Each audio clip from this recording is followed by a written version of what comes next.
গণতন্ত্র এক বিরাট ধোঁকার মঞ্চ, যে দরজা দিয়ে প্রবেশ হয় দুর্নীতি, নিপীড়ন, অন্যায়, অত্যাচার ও বিভিন্ন অন্যায়ের পথ।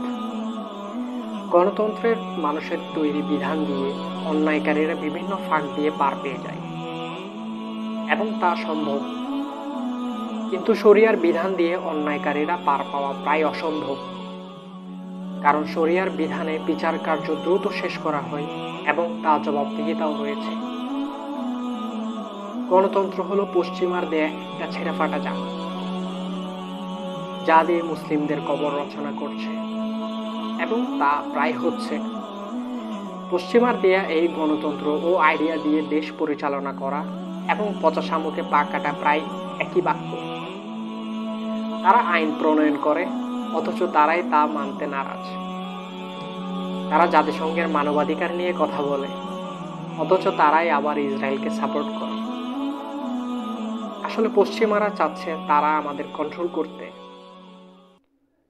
মুসলিমদের করণীয় এইসব নিপীড়ন অন্যায় হতে বের হতে হলে ইমারা খেলাফা ছাড়া আর কোনো পথই নেই, যা আমাদের সুশীলদের মস্তিষ্কে ঢুকবে না।